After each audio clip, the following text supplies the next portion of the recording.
Let's get into it. Sold Not For Sale podcast. Coach Colin here. We got Joe Rogan and Andrew Schulz talking. Andrew Schulz says something that's pretty surprising to me, so I wanted to look into it a bit. And I would say he's right and he's wrong. Now, what he's talking about is New York City, because that's where he's at. That's where he always is. He doesn't like to leave. He's not an LA guy. He's a New York guy. Now, in regards to the immigration crisis that we all know is happening in New York, I mean, Mayor Adams, mayor of New York, said that this crisis is going to destroy the city. He said that. Then when Joe asks Andrew, what has changed? Andrew says, not much. You can't notice. You don't notice the immigrants. And I was like, that sounds so weird. I'm going to find a bunch of clips just proving him wrong. Gotta admit, not so much. Little bit of people noticing and being really upset. Little bit of people not really being able to see the influx of immigrants. Very odd to me. Let's get into it. Don't forget about the new channel I got, Coach Colin Media. We're trying to hit 1,000 subscribers. We're almost there. If you want to know where I'm at with the non-Rogan content, this is the channel to hit up. This is exactly where I break away from the Rogan content. Go ahead and hit that subscribe button. We're posting 2 to 4 times a day on that channel. Let's get into this clip. Covered wagons, and then getting to Portland, and you're like, well, for this? Yeah, rains every day. It's beautiful though. It's gorgeous green. Yeah, Portland's gorgeous, and parts of Oregon are fantastic. Yeah, you know where Cam lives. Cam lives out in like Springfield, that area. Oh, Cameron Eugene. Haynes. Yeah, It's beautiful. Yeah, beautiful out there. That's the thing about Oregon too. It's like you have Portland, but everything else is red. Yeah, it's just like, but Portland just dominates the politics. But that's usually the high how it population is. centers. Yeah, it's all ranchers and farmers and yeah. And they're like, what those the cities, fuck? like the liberal cities that are in the very conservative states, are a reaction to how conservative the state is. So they're like the most liberal. Oh, they're generally around education institutions. Oh, so they're built around the universities. Yeah, the ideas from the universities. Eugene's very liberal because around they have universities there. Universities affect like Boulder. Colorado, perfect one. University of Boulder's right there. It's fucking every University of Colorado. Everybody's liberal. Right. They're all hippies up there because it's all like the city itself sort of like revolves around the education institutions. And so the culture of the education institution dictates the culture of the city. Sure. Yeah, that's why New York, I think, is so unique, because everybody thinks that we're like this super like liberal city, and it's like it's a money city. Yeah, money wins in New York. In the Manhattan, it's a lot of it's the financial business. But if you go to Long Island, that's very red. I think even Manhattan is red.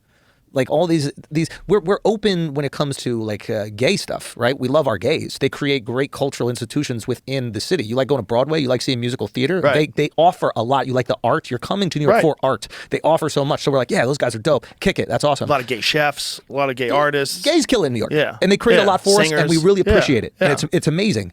But when it comes to actual like the rules, New York is kind of conservative. Like, we've had conservative mayors. Like, Bloomberg wasn't some fucking, like, bleeding heart liberal. He's a money dude. Right. He just came in. He's like, yo, if we can't pay for it, I'll pay for it. You pay me back. And we're like, all right, I like this guy. This is fucking Bruce Wayne. Right. You know? So, yeah, I think the perception of New York is a little weird. How come that guy didn't go any further in politics? No charisma. Is that what it is? Yeah, New Yorkers, we don't care about charisma with the mayors, really. We don't even know who our politicians are. Like, I just found out we have a female governor. I had no fucking clue who the governor is. That lady's out to lunch. I have no clue. But New Yorkers, we don't care. It's the mayor of New York City is the governor of the state. In our minds. Right. That's a leader. We just don't, like, you're saying what's going on here, and that's all that matters. Right. Like, we're very, yeah, that's the only thing we really think about as a city. Yeah. What is it like there now with the immigrants? So here's the thing. New York is so diverse, you can't tell immigrants are there. Does that make sense? Right. Like, if there's other cities that are, like, really homogenous, they're all white, and then all of a sudden a bunch of not white people come, you're like, oh my God, we got immigrants everywhere. But for a New Yorker to be like, hey, I think we got some immigrants here, it's impossible. Right. Everybody's an immigrant. Everybody's brown. Everybody's black. Everybody's Asian. Like, there's all these different ones. Right. The tricky thing with, you're talking about the migrant crisis, is that they're taking advantage of New York is like the biggest state in the country. It's like, I think maybe the only big city that has a right to shelter. Right. It's the only one of this size that has a right to shelter. And it used to be for homeless people. It's only for homeless people. Yeah. They're taking advantage of a system that's built for homeless people, which is pretty fucking good if you ask me. When you have the financial hub of the world, you want people sleeping on the streets, you go, no, let's put some money so they can go inside. Like, this is, and homeless people are supposed to, like, basically enter in and out of homelessness. The idea is give them some shelter, maybe they can get back out on their feet. Right. The migrants hear about this and they're like, what, free housing? Let's get up there. Right. So they're taking advantage of a system that is not for them. And I think when New Yorkers have kind of learned that, they're like, oh, there's something unethical about this. Yeah. And I think that's where a lot of the pushback is happening. But in terms of like visually being able to see it, it's not something that New Yorkers notice. Right. We just can't. The news makes it seem like it is. Right. We see the article, oh, this guy beats up the police or something like that. But in terms of when you're walking down the street, it is not detectable. So unless you're near one of these places like the Roosevelt Hotel that they've converted. It's the Roosevelt, it's like the one that's right across the street from Madison Square Garden. Mm-hmm. You know the hotel. Yeah. I couldn't believe they converted the whole thing. It's an iconic hotel. Brother. It was in that fucking Jennifer Lopez movie. Oh, yeah, she worked there. When she was the maid? When she's the maid, yeah. Yeah. So, but this is like a hotel we all know. We see it after every Knicks game. It's like you can't fathom that the whole hotel.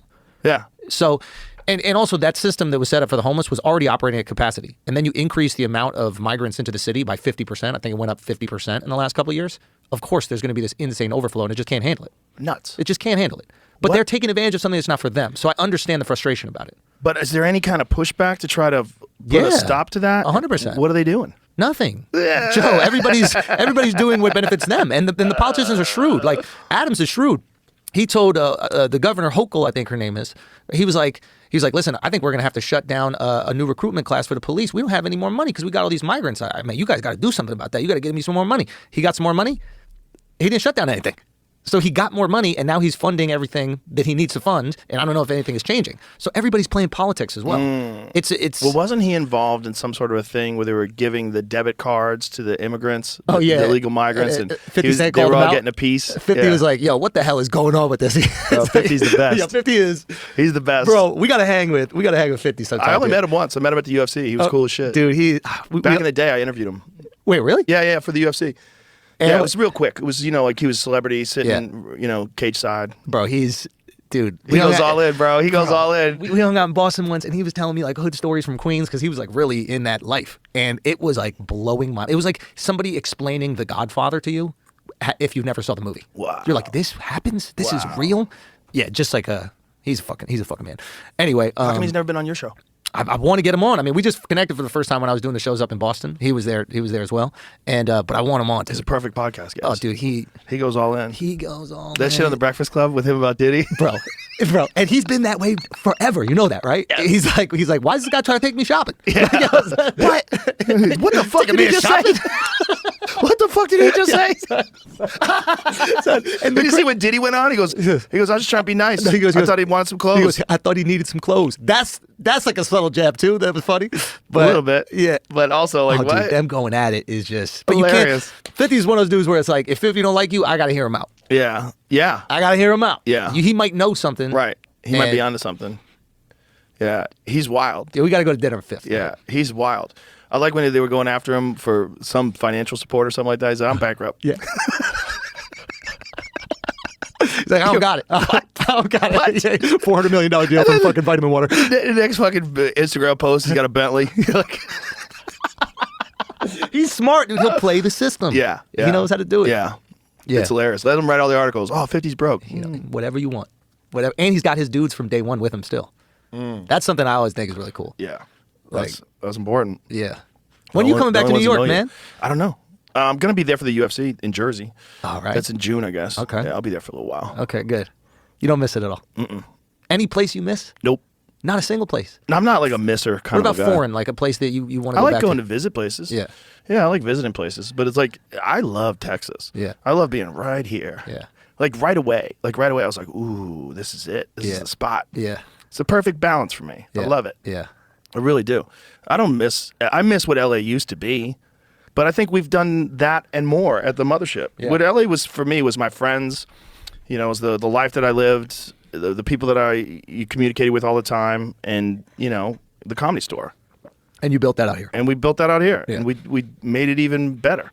Anything from LA that you still want to bring out? Besides Joey Diaz. Joey's in New Jersey, but Joey's been coming out. But he's from he's LA coming out for again. you. Yeah, he's fella from. But Joey was sick of it before anybody was. Yeah. Joey was sick of it before anybody was. Yeah. When I left the Comedy Store in 2007, Joey was like, "Good, fuck that place." Joey's a burn the bridges kind of guy. He doesn't give a fuck. Yeah.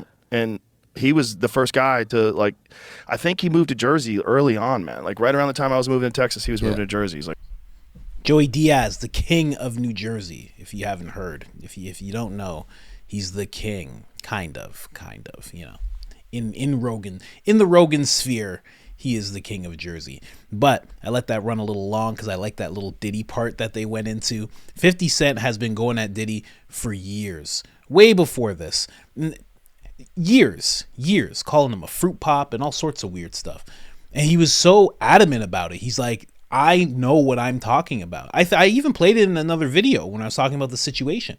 He goes, in a few years, you're going to see the stuff I'm saying is real. And he was very, very adamant about him. Diddy tried to take him shopping, which is an odd thing. I showed it all in the other video. Go look up Coach Colin, Diddy situation. I show a whole bunch of 50 Cent, a whole bunch of weird stuff that guy was into. But I would love to see 50 Cent on Joe Rogan's podcast. That would be absolutely amazing. Now, let's just get right into it. Now, Andrew Schulz talking about people not noticing all that much. Now, here's the thing. As soon as I heard that, I'm like, he's wrong. He doesn't know. You know, I learned this new term, luxury beliefs. He's one of those guys. You're making 7 figures a year. You're a very well-known comedian, podcaster. You're friends with Joe Rogan. You don't live the same life as average New Yorkers. You can be a New Yorker to Joe Rogan who's lived in LA and now lives in Texas. You know, when you're in that room, you're the New York guy. But when it comes to being in New York, he's a rich guy. So he doesn't really know what people are going through. So I'm going to show you guys a bunch of stuff here. First, we're going to go to the school. So this is what happened with a school in New York City. Check this out. Out of New York City, students are being forced to learn online as nearly 2,000 migrants move into their school. Nate Foy is live in Brooklyn with the latest, with what's going on. Nate, what can you tell us about this? Well, good morning. I can tell you that a couple state assemblymen and concerned parents just spoke moments ago, and they are very upset that the students at this school, 3,600 students, are learning remotely today because of those nearly 2,000 migrants that moved in last night at the city's direction. Those migrants, because the weather is a bit better today than it was last night, have since been moved back to their tent facility. That happened at 4:30 this morning, but the impact continues for the students today. They're learning remotely. All sports practices have been canceled, and we just heard from concerned parents saying that some teachers aren't even showing up for the remote learning sessions. So they say that this really is not a situation that they're comfortable with. But take a look at this video as you see those 2,000 migrants arrive here last night. Again, it was because of bad weather threatening their nearby tent facility. The school notified parents of the students. The city writing, quote, "The health and safety of migrants in our care is always a top priority, which is why we are currently overseeing the relocation of 1,900 guests from the Humanitarian Emergency Response and Relief Center at Floyd Bennett Field. That relocation is forcing students to again learn at home, a proven disaster for learning as we saw during COVID." Florida Governor and presidential hopeful Ron DeSantis spoke about this last night. Listen here. The government is commandeering the school to house illegal aliens. So the migrants now are back at Floyd Bennett Field, but many are wondering for how long. Of course, we're in the middle of winter here in New York City. We just had a nor'easter over the weekend, and harsh conditions are expected, throughout the winter. So people are concerned that this could happen again, not only at this school, but in other districts across New York, which is why these 2 assemblymen who are not part of this district are here speaking today. And they say that they're drafting legislation to prevent the city from housing migrants in active schools. Now, that's very interesting. He kept talking about winter. This is only a month ago. So he's talking about winter like as if they're in the dead of winter. So I don't know about that. You know, mainstream media doing a little bit of a job there. I'm not sure why. But that is something you're going to notice. If you're a parent, you're 100% going to notice that. If you're a child in that school, friends in that school, parents near that school, people all around, anytime 2,000 people who are undocumented, unchecked, and no one knows who they are, anytime that happens, the people in the surrounding areas are going to know. But again, I don't fault Schulz. You know, God bless anybody who can become rich doing stand-up comedy. I mean, absolutely incredible, you know, humble beginnings for that guy for the most part. Used to box here and there, but now, you know, he's a rich guy, so he doesn't notice as much. But Again, he's not the only one that's not noticing, but we're not on that part yet. We're showing this part here, and this is actually a protest just to show that there are a lot of people that are noticing what's going on, and some of them are really upset. Have been demanding that a migrant shelter that opened up just a few years ago be shut down. They're welcome if they come legally. They're not welcome if they're illegal. And plus, these people are not vetted. We don't know who's in there. But everyone in this shelter is here legally. They have been processed, photographed, fingerprinted, and entered into the Immigration and Custom Enforcement's list of people requesting asylum. All over New York City, old gyms and hangars are being converted into migrant shelters as the city struggles to deal with a huge influx of migrants. In Midtown Manhattan, migrants are sleeping on the sidewalk as the Roosevelt Hotel, turned into a shelter, tries to accommodate everyone who has arrived or been sent from the Mexico border by Texas Governor Greg Abbott. One protest took place outside the home of New York City Mayor Eric Adams, who says the federal government should help handle the crisis. He is also pushing for migrants to get work permits quickly. Now again, seeing this scene, going back to what Schulz said, not really noticing the influx. It's like, you got brown people, you got white people, it's all so diverse. It's like, yeah, but what if there's 1,000 people sleeping on a sidewalk, making it so you can't even go on that side of the street? Would you notice then? It's very interesting. And this is near the Roosevelt Hotel. I believe it's right either in front or alongside, but it's right in that vicinity. They did convert that iconic hotel that they were talking about into a shelter. There's many people sleeping there. They are very happy with it, of course. I mean, even if you were paying about $2-3.50 a night to go to the Roosevelt, you'd be pretty happy with the rooms that they have there too. Now it's all for migrants. You can't even get a room there. Who knows what they did with the owners, what they said to the owners, if they paid them off or what. Who knows? It could have been like back in the pandemic where they're just like, we have to commandeer. And maybe they don't have to pay them. I hope that's not the case. I think we would have heard of it. But again, these scenes. And just to touch on this video really quick. She's like, all these people came legally. That's not true. They all got... just because they got processed doesn't mean that they came illegally. Doesn't mean they came legally. When you cross the border, you go through a processing. But if you're going and crossing over illegally, you have entered the country illegally. It doesn't matter what checks and balances you end up going through, which is not much. That doesn't all of a sudden make you legal. So that's just a little bit of a... well, I don't know why they're trying to position it that way. I mean, I kind of do, but interesting that she was like, these people are actually all legal. No, they're not. They came illegally. And then they just got processed. And when they got processed, we've already gone through this. I've done videos about this. The processing is you can tell them whatever name you want. Throw away your passport. Dash away all currency that you have on you so they don't know where you're from. And you can say whatever you want. That's how the processing actually works. And then all of a sudden you get this temporary ID of sorts inside of another country, and you're supposed to go to Chicago, but then you just choose to go to New York, and from there you can go wherever you want. We've gone over this 100 times. I'm sure you already know. Let's move on to the next video. This is a gentleman, again, interviewing some people, and it's kind of like what Schulz said. These people are pretty unaware of what's going on. To go into the urban jungle of New York City to see what everyday New Yorkers and whoever else is in this town thinks about the things that are going on. Have you seen any migrants lately? Seen them? No, I've heard about them. So we're talking about migrants. I don't pay attention. Don't pay attention. I don't even know what that is. So. They're these people that come across the border and they're kind of sleeping outside and in tents and in hotels. You haven't noticed any? Any in your hotel? No. You haven't noticed like a larger amount of migrants here? Influx of migrants? Yeah. No, I haven't. What's your view of all the migrants in New York City right now? I believe that we have to have a better plan. The migrants right here are using a lot of our services, crowding our streets, and aren't allowed to work.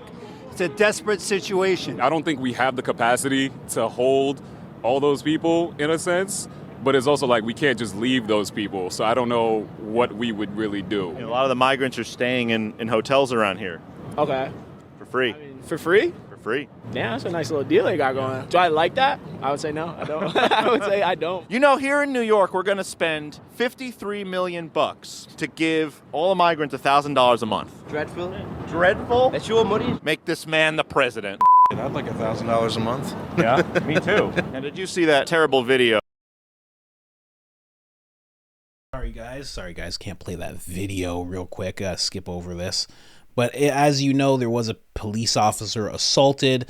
The gentleman who did it got out right away. They didn't even have to post bail because they couldn't, because they didn't have the money. By all means, that should mean for any criminal that you stay in jail, but for them, they were released very oddly. Let's get into it. Felonies. They were bailable offenses and they didn't ask for bail. More importantly, what we see now is people feel there are no consequences. You got to look around to be safe. They have these gangs, these migrant gangs.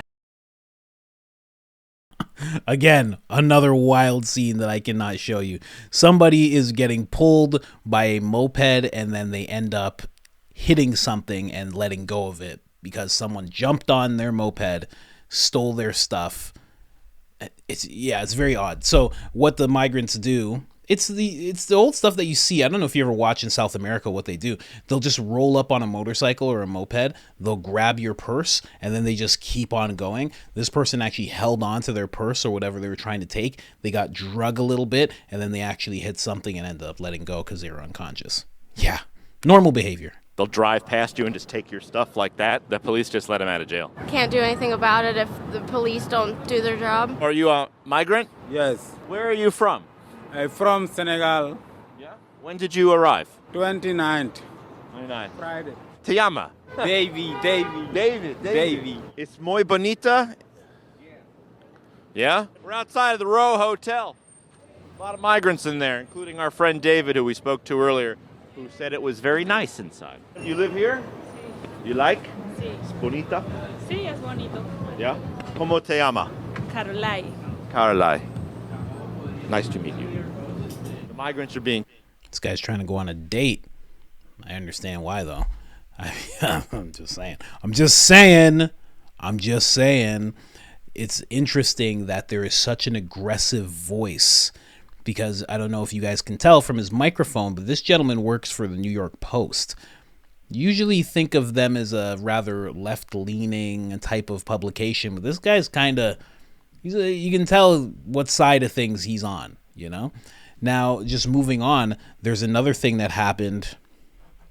You thought for sure that their crisis is just too much, but apparently Mayor Adams is inviting more people to come to New York. He actually invited a quite high-profile person. Here, check it out. Adams responding to Abbott's visit to New York and said that he's welcome to stay at a migrant shelter to see what it's like. So he can see what he has created and understand how we are treating people with the dignity and respect that he should have shown as well. But the migrant crisis will almost certainly play a central role. Literally saying he should have played a role as well. He's not a sanctuary city. He doesn't have to do that. Adams is such a weird guy. Like, he's like, it's going to destroy our city. And we treat them with dignity. And then this is the scene that pops up. Like, people just scattered on sidewalks everywhere. What do you... It's so weird the way that guy operates.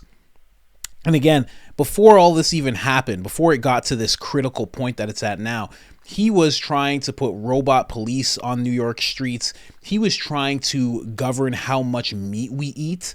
He wanted to know how much meat people were consuming and trying to push people to a vegan lifestyle. The mayor was trying to suggest these things to the city. It made no sense. He is just backwards all day long. All day long. And on top of that, he's inviting Governor Abbott to stay at a shelter. This guy can't stop inviting people. He's like, this is going to destroy the city. You guys want a room? Huh? My house. My house. Hey, you got a room, right? You can stay at his house. You, with the knife, you come to my house. Come on. Everybody. Everybody, come on. But, again, going back to the point of what Andrew Schulz was talking about, it shows some people in that video that I showed you guys, some people didn't know what was going on. That one girl said she didn't even know what a migrant was. What? I don't know if maybe she was playing around. Maybe she didn't want to answer. Maybe she didn't want to be seen as somebody even answering this type of thing. But, the other guy, when it came to the hotel, finding out that people are staying there free, he didn't actually know. When he found out, he didn't like it.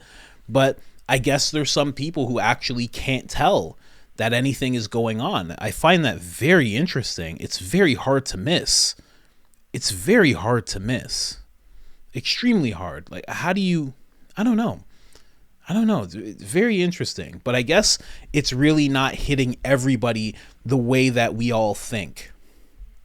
But again, this is something that the mayor himself, Mayor Adams, said is going to destroy New York City.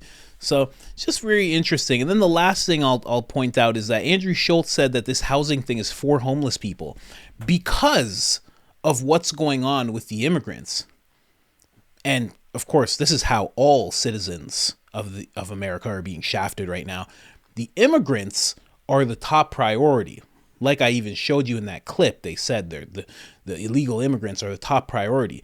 All of these homeless people, veterans, people with mental illness, drug addicts, whoever, you're homeless, you're American, stay outside. You guys, you're illegal migrants, come on in. And that's happening all over the place. That's happening in Chicago. That's happening in New York. That's happening in California. And it's atrocious. I don't know how else to break that down. I don't know why at every turn, at every level as well, if you notice. It doesn't matter if you are homeless. It doesn't matter if you're a working class citizen, lower class, middle class. It doesn't matter if you're higher. Everybody is getting pushed aside. If you're American, when it comes to this whole issue, you're getting pushed aside. Even to the point of the people who want the border secured, you're pushed aside. Your views, your wants, everything is pushed aside, and everything is focused on these new people. And I say that to say it becomes hard to not think that these people are going to become new voters. It becomes hard to not think of the whole replacement theory. A lot of people want to chalk that up to just negative thinking and conspiracy, but it's like they're making sure that this new population is getting treated way better than the actual citizens. I don't know. Let me know what you guys think of it in the comments. Again, just want to thank everybody. Got my plaque. Thank you so much. I'll hang it up somewhere eventually. But yeah, other than that, I'm out. Subscribe to the second channel. Let's go.